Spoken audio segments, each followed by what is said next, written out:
سزا سسپینڈ تو لازمی ہونی ہے، تاہم پی ڈی ایم کی حکومت، ان کے ساتھ ملے ہوئے مبینہ الیکشن کمیشن اور ان کے وکلاء اسے تاخیری حربے سے ڈیلے کرنا چاہتے ہیں، لیکن فتح عمران خان کے قریب ترین نظر آ رہی ہے رہائی، اگر کسی اور کیس میں مقدمہ نہیں، گرفتاری نہیں ڈالتے۔ اس کیس میں عمران خان کو صرف 3 سال سزائے سنائی گئی ہے۔ ماضی میں جتنے بھی کیسوں میں 3 سال یا اس سے کم سزا کی گئی ہو، اگلی ہی پیشی پہ یہ سزا سسپینڈ ہو جاتی ہے۔ یہ واحد کیس ہے جسے سننے میں ہفتوں لگائے جا رہے ہیں، لیکن بلا آخر فیصلہ تو آئین اور قانون کے مطابق ہوگا۔ ہر جگہ محترم ایڈیشن چاہے ہمایوں دلاور نہیں ہوتے جو حق دفاع بھی نہ ہو، ملزم کا بیان بھی نہ سنیں، وکلا کی جرح بھی نہ سنیں اور فیصلہ کر دیں۔ سپریم کورٹ جاگ رہی ہے، سوئی نہیں۔ اسی لیے کھنڈرات بتا رہے ہیں ہمارا تعالی شان ہے۔ آج مریم نواز نے پھر چیف جسٹس پر سخت تنقید کی۔ جو فیصلہ مسلم لیگ نور کے حق میں جج صاحبان دے دے وہ بہت اچھے، جو فیصلہ میرٹ پر کرے ان کے خلاف پروپیگنڈا مشینیں شروع کر دی جاتی ہیں، جو عدلیہ کے لیے نامناسب رویہ ہے۔ ناظرین، ان 3 سالوں میں سے 6 ماہ کی سزا 14 اگست کو ختم ہو گئی۔ 6 ماہ کی سزا 14 اگست کو ختم ہو گئی جب صدر مملکت نے قیدیوں کی سزا میں 6 ماہ کی کمی کا حکم دیا تھا، لیکن حکومت آئین اور قانون اور سپریم کورٹ کو ان کی اہمیت دینے سے انکاری ہے۔ کچھ اور رعایتیں بھی شامل کر لی جائیں تو عملی طور پر عمران خان کی سزا میں مزید کمی ہو جاتی ہے۔ قانون کے مطابق اگر قانون سے چلیں، ضد انا اور گرفتاری میں رکھنا مقصود ہے، عوام سے ان کو محبوب لیڈر کو دور رکھنا مقصود ہے، تو اسے انتقامی کارروائی مبینہ طور پر کہا جاتا ہے۔ اب اتنی مختصر سزا کو معطل کرنے کے میں اگر مہینے لگیں گے تو پھر بروقت انصاف کی فراہمی کیسے ممکن ہوگی؟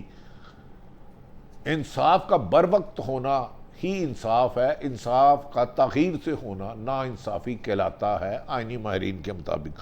بہرحال سپریم کورٹ نے آج ایک اچھا نقطہ سامنے آیا ہے۔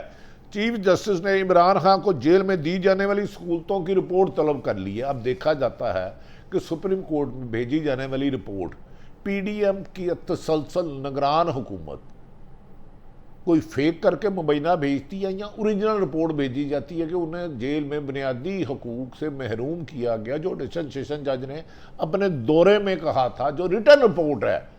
دیکھنا یہ ہے کہ اب سپریم کورٹ پر جو وہ بھیجیں گے اس میں فورجی کی جا رہی ہے یا اوریجنل رپورٹ دی جاتی ہے کہ سی سی کیمرہ کیوں لگایا، کسے شوق ہے کہ عمران خان کو سی سی کیمرے سے دیکھے، فوٹیج کہاں کہاں تک جاتی ہے، کون ہے جو یہ سی سی کیمرے سے فوٹیج دیکھنا چاہتا ہے۔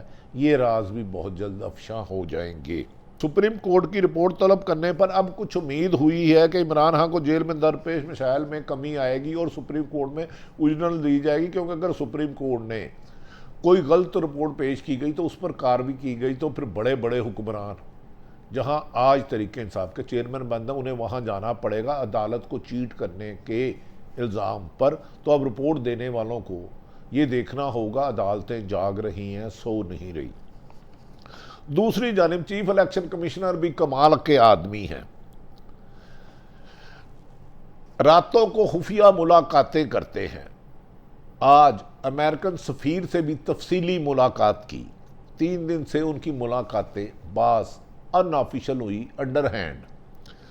دوسری طرف چیف الیکشن کمشنر ملک کے سربراہ صدر مملکت سے ملاقات کرنے سے انکاری ہیں، لیکن گزشتہ روز ہی جب انکاری تھے، جو صدر مملکت سپریم کمانڈر ہیں، امریکی سفیر سے ملاقات کرنے میں انہیں کوئی آر نہیں۔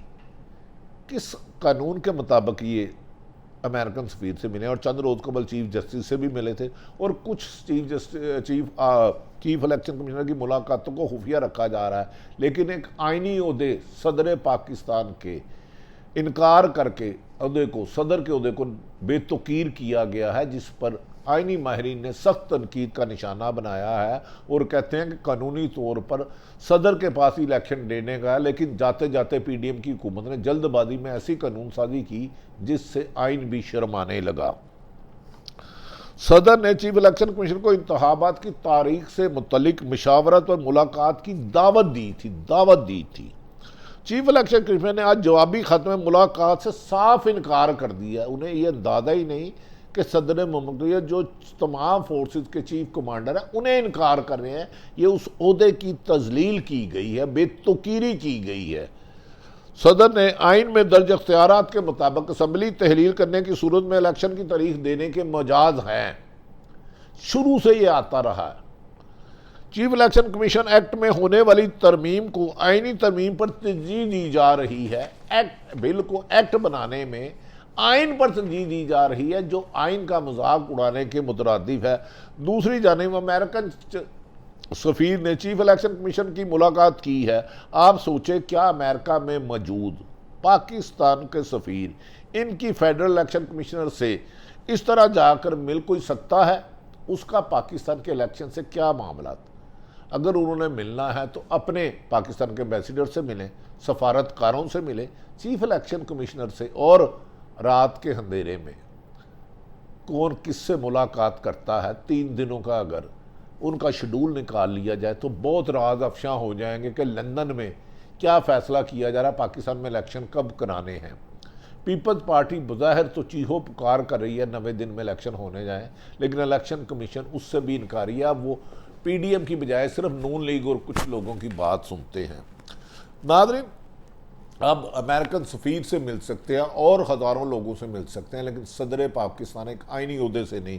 یہ تماشا صرف پاکستان جیسے ملکوں میں بھی ہوتا ہے کہ صدر پاکستان کو انکار کریں اور غیر ملکی سفیر سے چیف الیکشن کمشنر ملے، جہاں آئین کو بے توقیر کیا جا رہا ہے، شہریوں کو بجلی کے چکر میں الجھا دیا گیا۔ اور آج پاکستان کے بے شمار شہروں میں بڑھتے ہوئے بجلی کی قیمتیں، جسے عام شہری 90% بل ادا کرنے کی پوزیشن میں نہیں، بلوں کو جلایا گیا اور احتجاج کیا گیا اور حکومت کے خلاف نعرے بازی کی گئی کہ پی ڈی ایم حکومت نے آئی ایم سے وہ شرائط کی ہیں جس میں ایک کمرے میں ایک بلب اور ایک پنکھے کا بل عام شہریوں سے دینا ممکن نہیں ہے۔ کیا اگر اس بڑھتی ہوئی بجلی کے پروٹیسٹ کے خلاف، جو کسان کا بھی مسئلہ ہے، مزدور کا بھی ہے، دکاندار کا بھی ہے، کلرک کا بھی ہے، گریڈ 22 کا بھی ہے، ہر طبقہ فکر اس وقت پاکستان میں بجلی کے پریشان ہے، لیکن آئی ایم ایف کو خوش کرنے کے لیے ایک طرف ڈالر 315 سے 20 روپے مل رہا ہے اور دوسری طرف بجلی بھی سینچری کی طرف جا رہی ہے پر یونٹ قیمت۔ اگر اس پروٹیسٹوں کو نہ روکا گیا تو آنے والے دنوں میں حکومت کے لیے حالات کنٹرول کرنا مشکل ہوں گے۔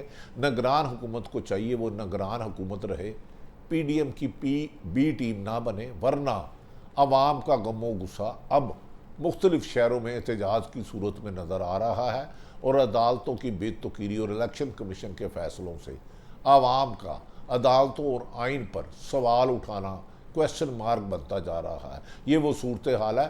کب تک عمران خان کو اندر رکھیں گے یہ تو ججوں عدالت نے فیصلہ کرنا ہے، لیکن عوامی عدالت نے طریق انصاف کے حق میں فیصلہ دینا شروع کر دیا ہے۔